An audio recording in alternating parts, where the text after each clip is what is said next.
I'm Ellie, And I'm Lewis. and we're co-founders of FIXTURE. We are building an athlete marketing agency. Welcome to our YouTube. Let's go. Let's go. Very excited. Stay tuned. In our influencer era, aren't we? We are. We've got the mic and all. We're ready. Well, we've been on a journey. We've been on a journey that we have not... We probably shared 5% of what we've actually been up to for the last 3 or 4 months. And we finally get to share it, which is refreshing, exciting. I feel like I've been saying to Lewis, I could burst at the moment because I've just been so excited to share what we're building, what we have been building, what we're building today. Quite literally, we've been doing so much today in terms of content, ideas, and what's coming in the future. We want to build the best and the go-to athlete marketing agency, and we want to practice what we preach. If we tell our athletes to build their brand and create content, we are doing exactly that as well. Building a brand is quite a journey. There is so much that goes on behind the scenes that I don't think many people realize. No. Creating the concept and the path that you want to take your brand down, the name, the story, the narrative, the context, how that is captured into a visual identity, into a color scheme, into a logo. And that's only part of it. We've then gone on this journey of visual imagery, the photographs and the videos that we will use to represent Fixture on socials, on billboards. When we actually launch our billboard. When we launch the billboard. Maybe that's a little bit in the future. The point is we've not cut corners, and we've invested a lot of money, time, energy, attention to detail, and no regrets. I would do it all over again. The process has been so enjoyable. We will actually run through and show you the decks that we've created with our designer, and talk you through the reasons why we've gone with certain decisions, why we've gone with this name and not that name, or this logo and not that one, because it's part of our journey, and we want to share pretty much everything, right? Like the highs, lows, everything in between, because I think it's really fun, really cool. We want to look back on this journey and reminisce, reflect, and obviously bring you guys along with us so you can see how it all works and how we're building this agency. One of the biggest misconceptions as well of building a brand, and particularly the naming part, is that people think you just wake up one morning and you've got the name, or you sit in a room for 5 hours, scribble loads of names down and you've got it. We actually took a very different approach to that. We did. We spoke for months and months and months and recorded all of those conversations. Those transcripts, that context, informed our creative director, our brand designer, Carl, to create the name. And I think he would, if he was sat here, he would probably say something similar, that all that notes and context and conversation and transcripts that we had got us to the name Fixture. There were a couple of directions that we could have gone down as well. Yeah, and I think it's important that we will share our thoughts behind those different directions. We were presented with multiple names, different logos, different visual identities, colours, and like I said, we've not cut corners, right? We've thought long and hard about all of that and why that represents the agency we're building, not just for now, but also for the bigger picture in the future and what we're moving towards, the roadmap we're on as a business, not just as an agency, but all the different verticals and additional, pillars that we want to introduce into this business. We had to find a name, logo, visual identity that matches the entirety of that. And I think we've done it. Yeah. I'm pretty buzzing, to be honest. It's I'm very proud of it already, and we're just at the start. Absolutely. Well, I think, let's actually show you some of the thought process and some of the decks that the designer put together to get us from where we started all those months ago to actually what's going to be shown to the world on social, on our website. And that's kind of the tip of the iceberg, isn't it? 95% of the design decisions and the process was done behind closed doors. And we're going to attempt to show you what happened behind those closed doors now. Of the things we've discussed previously, where you are currently and where we're heading. So, of course, don't need to tell you, you're an athlete-focused marketing agency, works mainly with professional athletes in the UK and Europe, with some early reach in the Middle East and US. Where you're heading now is bigger than a social-first agency model. You're looking to scale. You want to build a global ecosystem that becomes the go-to partner for athlete marketing wherever they are in their career, startup or looking towards retirement.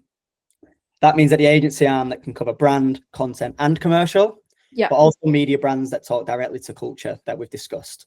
So it kind of really needs to spread wide across sport in all aspects. We move then into why the rebrand. Now, press upload, the name has worked for the first chapter. I think the name's cool, but it feels rooted in the posting and content side of things, in my opinion, rather than the full scale of what you're now looking to build, which is a super exciting ecosystem. The rename is also a chance to align with the brand, with its true ambition. And we're looking for the name, as mentioned, that can stretch across all mediums in sport, education, media, ventures. And we kind of want it to fit forever. Yeah. Love it. An important one that we factored in is who it needs to speak to. We thought in a lot of detail about it, didn't we? And you'll see the pop-up now of the deck that we have, created and Cal's, put together for us, in terms of like the audiences and how we want people who look at Fixture, like how do they feel about who we are and what we do? And it was important that we are not cold, we're not corporate, we are not old-fashioned, we are not sort of rigid in our approach and visual identity. We want to be, fun, exciting, and be different and be bold. And that was really important to us to prioritize, as a first step with this process. What were your thoughts towards, who we needed to speak to? Why is that important to you with this? Sport is really fun. Yeah. Marketing is really fun. And ensuring that the name and the visual identity that you have really speaks to deeply those target audiences and who you're trying to get in front of. First and foremost, we have to speak to athletes. Yep. Those are professional elite athletes globally across team sports, but also individual disciplines as well. Yeah. So we've worked with footballers and rugby players and cricketers, but we've also worked with athletes across like squash and emerging sports where it's, 1v1. Yeah. I mean, one of the biggest opportunities for us right now, but also within sport, is niche and emerging sports. There's a lot of time, attention, energy on football, cricket, rugby, American football, basketball, but there's a lot of opportunity in paddle, squash, pickleball. We're seeing that in the consumption of those sports, the consumption of content around those sports. So we're looking to build a brand that speaks to every sport, every athlete within those sports, and to relate to us and feel like they want to come to us to go on the journey with them to help them build the biggest brand possible, to monetize it, to open up opportunities they wouldn't have had previously.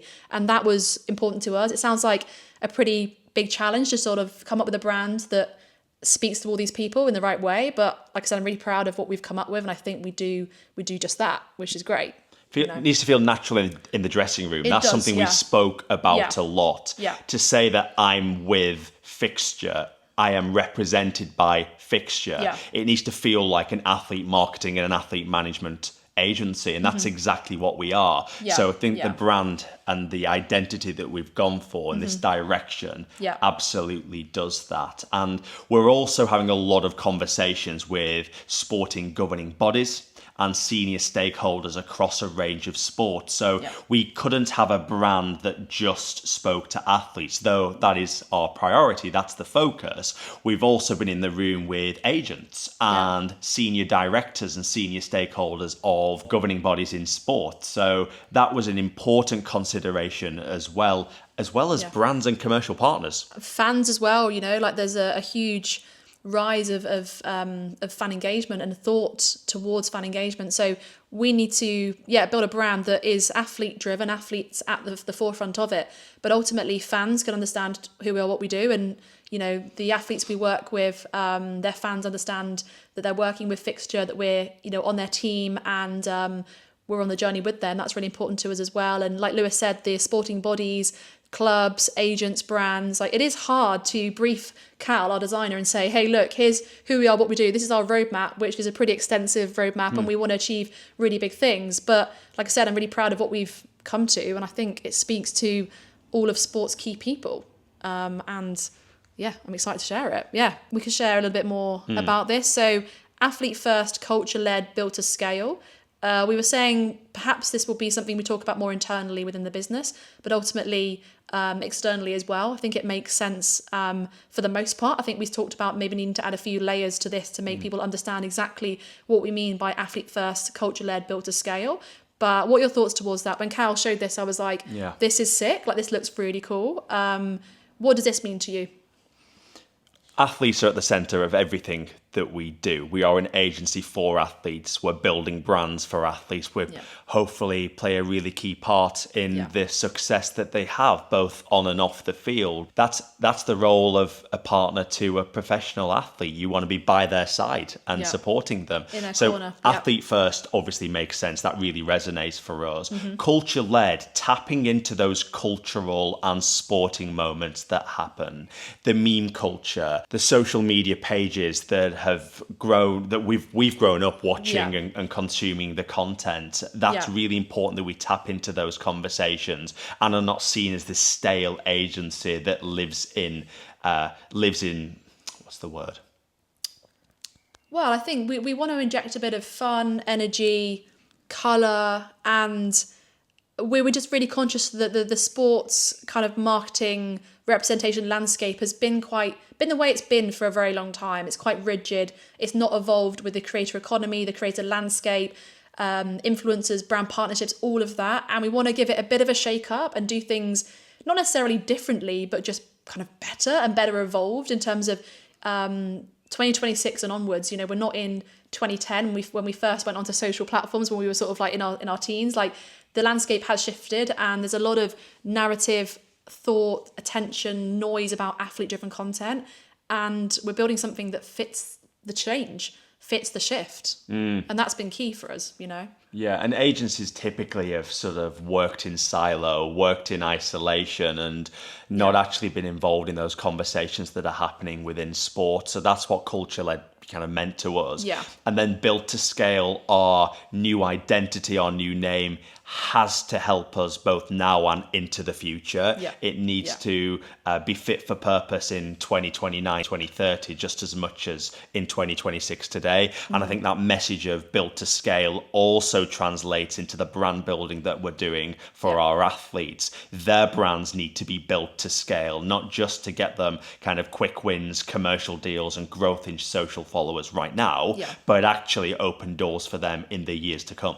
Yeah, absolutely. Love it. So when you're doing a naming exercise for a new business, you come up with a few concepts, a few directions, a few names ultimately to discuss. So we were presented with 3 directions, and it's fair to say there were slightly different directions, weren't they? Each and every one of them had merit, they had pros, and it was for us just thinking what landed best. And we had a few conversations with some of our athletes. We spoke to family, we spoke to friends just to get their honest 2 cents on which direction we want to go with. So we'll talk you through the 2 that we discounted and didn't go with in the end, and then we'll talk about why we settled on Fixture and why it's absolutely the one for us. So the first one was Ethora, which is a combination of ethos and aura. I loved the concept behind the sort of combining those 2 words together. They are values that are strong to us and we do believe in those. However, for me, and I think for the 2 of us, Ethora sounded quite AI-y and quite tech-driven, and didn't kind of encapsulate exactly really what we're building, and that's really important to us, obviously, that you don't hear a name and think kind of, is that an AI app, is that a tech platform? Like, for me, that's what I first thought about, so that wasn't for us. Then the second one was line break. Now, this is a term that is quite commonly used in the US for NFL and potentially kind of rugby as well. Again, I follow rugby somewhat and haven't heard that name before. So we want this brand and business to be globally known and recognised and understood. And having a word that is quite driven towards the US, we do have US athletes, and the US is a big part of our roadmap, but it didn't quite make sense to sort of put ourselves in a bit of a box in which the US angle was kind of leaning towards that, essentially. So not a bad name, not bad suggestions at all, but they just didn't quite match like exactly what we wanted. And then we arrived to Fixture, which is one we've gone for. Fixture just hits the mark for a few reasons. There's the direct pull from sport.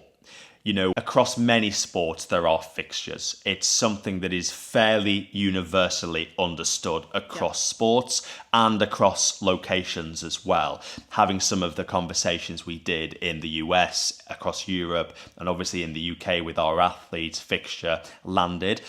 We were never going to get a name that every single person we spoke to and every single sport or every single culture and country fully understood, but fixture was the closest that we got to. So yeah, it's very relevant and it's very present in sport and across sports. But also it's that we want to be a fixture in our athletes' career, in their journey as athlete creators, and be a really permanent part of their off the pitch team. Yep. Athletes have fantastic people around them at their clubs, from physios to their coaches, but actually we want to be that permanent fixture off the field for them and take them from where they are to where they want to be with their career and support them every single step of the way. So there was something about that permanence of a fixture that really resonated with us. It did. I think it sounds a bit cliche, but it was a feeling, I think, for the both of us, when you hear a name that feels pretty damn much perfect, right? Like Lewis said, you'll never get a name that is 100% perfect, because I don't think that exists. That's not a thing. Perfection is just, it's not a thing.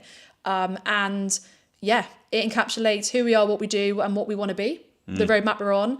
And it's landed really well with all of our athletes when we shared it with them, with our friends, family. They're really excited. I don't think we could have landed on a better name, to be honest. And that deeper message as well of, we want to be a permanent part of the sports marketing, athlete marketing landscape for the years to come. So we're a fixture there in that sense of the word. So yeah, it's, for a few reasons, really resonated. And I think as we've gone on that journey, once we've settled on the name, how does fixture show up in a logo, the font, the style, the application into social posts and our website, and the decks that we create and any marketing materials?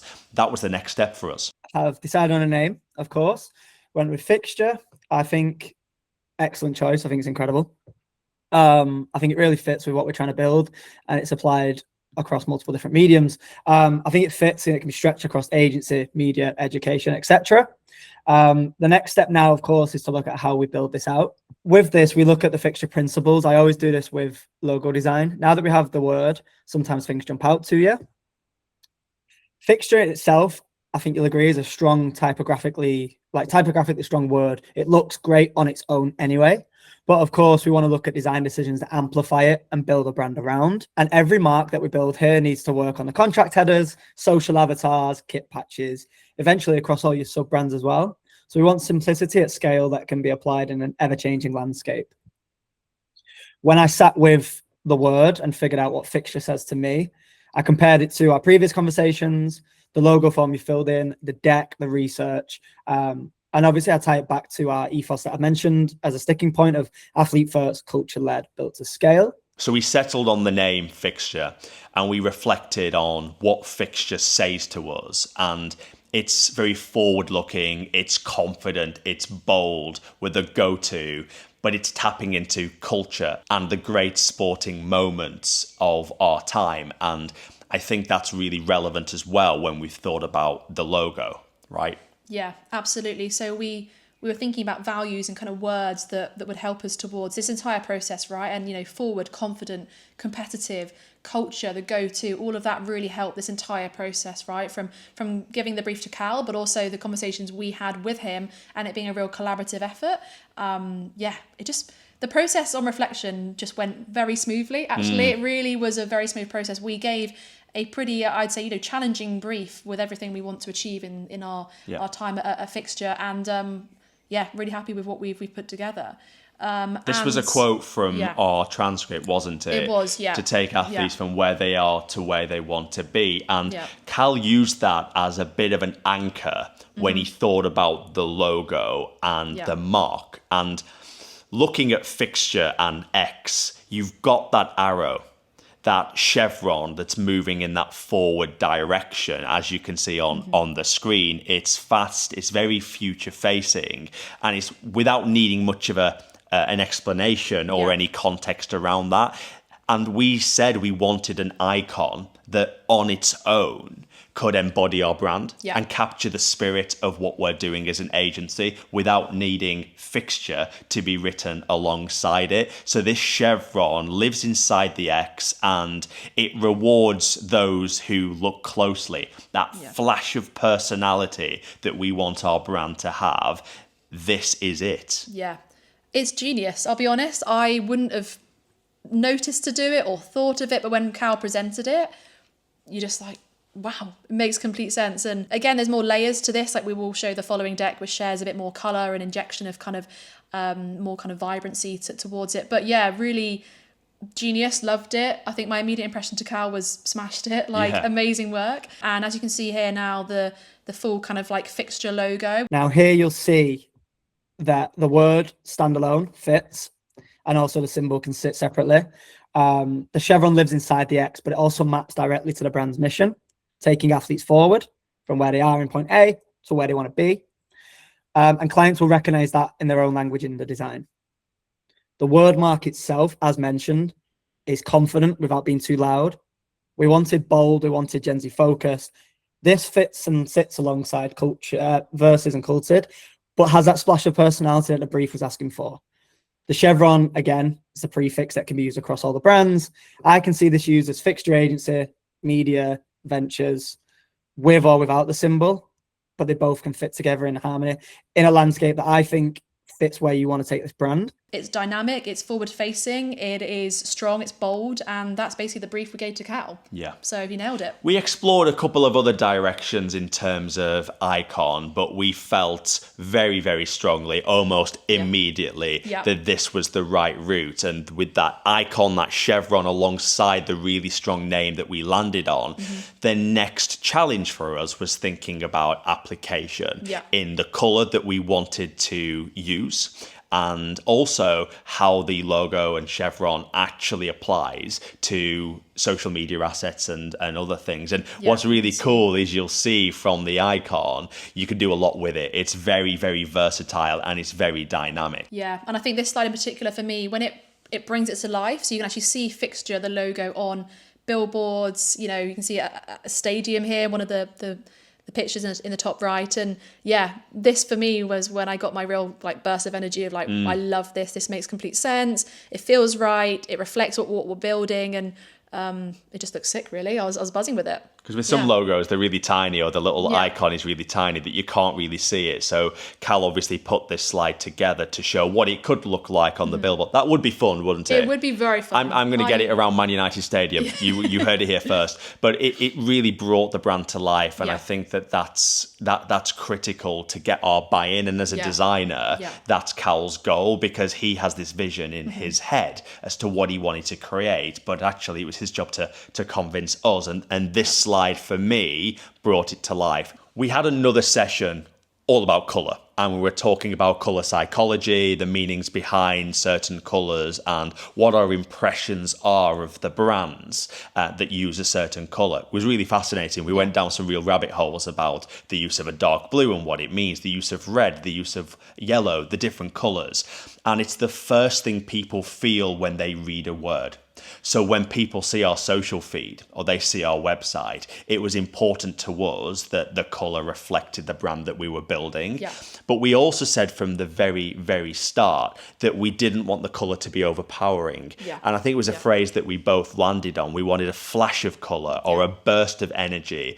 The brand works really well in black and white and grey, but we felt there was one thing missing, and it's that dash of colour. Yeah, there was another layer beyond what we had. What we had was really good, but there was a layer absolutely beyond that. So Cal took what we said in terms of the flash of colour, and he presented two different colour approaches. The first one was a luminous yellow, and again, very bold, a flash of colour definitely is what this is. Light, sharp, electric. And what I really loved about this deck in particular was the mood board for the two different colours that Cal, shared with us. I think really cool, really dynamic. You get to see the colour come to life in a few different perspectives, different brands, companies that have used it previously. So it gave us a good visual understanding of how the colour might work for us. So we liked this colour, but obviously we wanted to see option 2. And this one for us just felt right, really. I think what's quite funny is, well, when we had the previous chat with Cal, Lewis's brain, when we were thinking about colour, first went to this pink.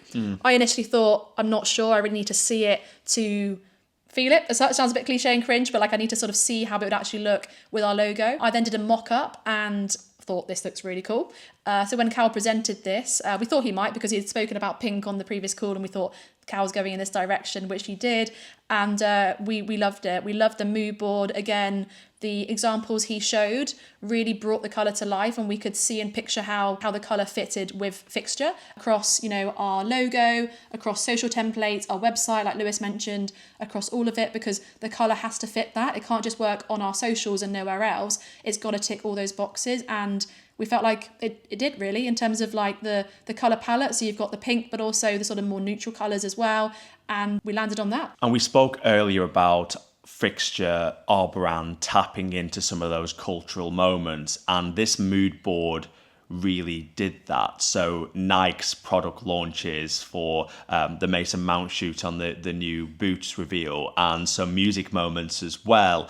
And it had a lot of energy about it, and it was very dynamic. And that's what we wanted people to feel when they saw our brand and see our brand, right, over the coming months as it develops. So both colours would have worked. They would have, absolutely. For me as well, just like a personal kind of story. Like when I was growing up, I loved the Mercurial football boots, the Nike boots.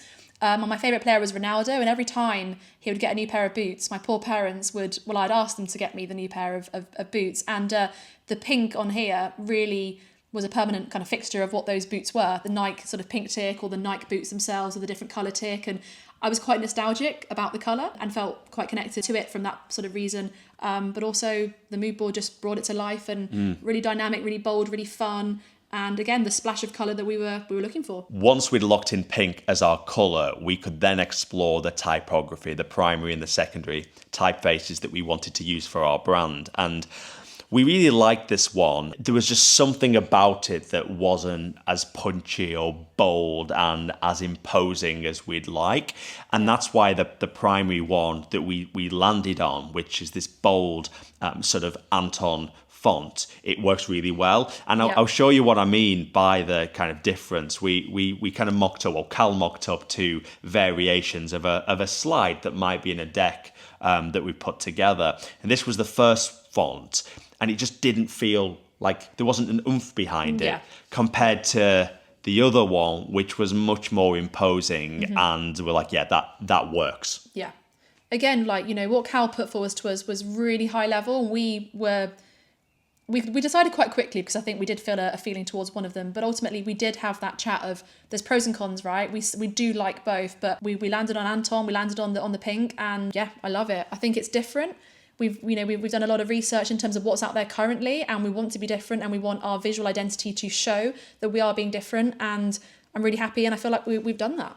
And it works nice against the secondary type that was our clear front runner in terms of that. And this IBM Plex Mono, I don't think I heard of the font before. In fact, I've never had. Yeah. So you learn something new every day, and we did. We learnt about this font, and it's light, it's punchy, it works really well as a body copy across any documents that we're creating, our website, our socials. And it's really brought to life when we see it alongside let's say this sign. These are all made up athletes, by the way. But this one here with Katie Jones, the Olympian. That's the word. Yeah. You can see it with Katie Jones, the Olympian. Katie Jones doesn't actually exist. I don't think she's a gymnast in the Olympics, but it's really imposing that Anton font. The colour really stands out, and it works really nice against the secondary font that we'd selected. So, Cal absolutely smashed it out of the park, and we're getting so closer now to what the actual brand would look like when it's out in the open. What we've landed on right now is really exciting, really bold, really dynamic, and we're talking, about how the visual identity of our business matches our personal content and our personal brand content as well, and we really want it to be obvious that we are loud and proud about FIXTURE, and that is reflected in our content as well. And I'm just really excited. We've like I said, committed a lot of time, energy, resources, finance to this, and no regrets from me whatsoever. I think we both feel really, excited about sharing this, and really happy with the process. Name locked in, icon, logo locked in, color scheme locked in, the fonts locked in. Where next? We talked about art direction. That was the next focus for us. And with the art direction, we wanted it to feel confident and authentic and all about the athletes. We mentioned athlete first earlier as kind of being a bit of an internal message for us. Everything that we do needs to be about the athletes, and that has been taken into the art direction, the photographs that we've selected, or the style that we want to go for with our socials. Yeah, and I think being really intentional about it, Cal's put together some great imagery principles that we will follow internally, that you will see, through our content. Commanding, aesthetic, intentional, personality in frame, and being I think the word is intentional, right? There's a lot of different approaches and ways in which you can sort of showcase content and showcase the brand. But I think this deck gives us a lot of clarity about how we need to go about it. When we hire people in the future, designers, they will get this deck and they will see pretty immediately how we want to show up online, how our brand is interpreted, and how we visually are as a business. And just loved the way Cal approached it. And the attention to detail that Cal has had and that we've had as well. This has been a really extensive process. For at least 6 weeks we've taken from kind of conception to the sign off and getting the brand out to the world. One of the things I noticed about Cal and about ourselves throughout this process is the attention to detail. Those 1% really, really matter when it comes to building a brand and a visual identity. And we looked at how lighting will shape our brand. It would have been very easy to just find a few stock images and be like, yeah, that's great, let's just do that. But Cal really studied photography and imagery, looked at a lot of product shoots from the brands that we like and are inspired by. Nike, a fantastic example. You mentioned the boots earlier, and looking at someone like Mason Mount about how colour lives in the brand that we've built here, and that image world that we've created is sitting in deep contrast. You've got the kind of graphite and controlled highlights with one strong light source, and we talked about our brand being predominantly white, black and grey with that injection of personality and colour. And the images are going to do that for us as well. Yeah, and I think this is really impressive. Like, not to sound biased or that we're, whatever, but I'm really impressed by this. And I think we will ultimately work with more athletes, more brands, more stakeholders because they are impressed by the attention to detail. I say this all the time, but small changes make big differences. And I believe with this, the small changes, small tweaks we've made along the way have made a huge difference to the outcome in terms of the decks we've got here and the next steps we're taking with the brand. So we put a lot of attention to the detail, and I'm glad we did. Yeah, absolutely. And when you start to see how those rules are applied, you make every shot, every photo that we select feel like fixture. Yeah. And this is a fantastic example. You've cropped the image with intent, you've applied the rules, and then you've applied the system as well about that one light source, that bold pink, the bold typography that we use for our brand, obviously putting our logo and our name on the graphic. And you can see how you start with something that's good, and you end with something that is exceptional. I want people to look at this and just know it's fixture. And I believe they will. Over time, they will know that, our typography, to our colour, to our logo, it's fixture. Nike are the goats of that, right? You look at the tick and you know immediately the brand, their legacy, who they are, what they do. We would love to emulate that to an extent in terms of our realm, in terms of our services and who we are as a business. We would love to be the GOAT. We'd love to be the go-to. And I believe the attention that we've put to this will help us on that journey towards that goal. I'm not here to slate other brands or agencies here, but I think we wanted to just be a bit of a cut above the rest and really spend the time and the money on getting this right and building a brand that's not just fit for now, but fit for the future as we scale and, stands out from the crowd of some dull imagery and branding that others in this space have, and I think that this really does that. So super proud of what we've landed on, and hope you feel the same as well. So this process, like Lewis mentioned, has been about 6 weeks, and we really wanted to be open with you all about what the process has been like and share it with you, and hopefully us going through the decks and through the slides brings it to life for you guys as much as it does for us. We're just excited to share it with the world and get feedback and comments, and hopefully people are as excited about it as we are. What's your biggest takeaway from the process looking back? Not just what we've landed on, but, your learnings from the process. I think it's to not cut corners in anything we do as an agency and as a business. The attention to detail, we go above and beyond. We do what is above the norm of kind of, we could have cut corners with this, we could have spent less money, we could have spent less time on it, we could have rushed it, but we didn't want to do that. We wanted to do it properly, and we never strayed away from that mindset, and we embody that across everything that we do within the business, and I'm really proud to say that that is the case, and that will continue to be the case. So yeah, not cutting corners was the right decision without a doubt. Yeah. What about you? Oh, you've thrown it. Throwing it back at Uno you. reverse card on the question. I think the learnings for me is trusting the process and bringing in experts.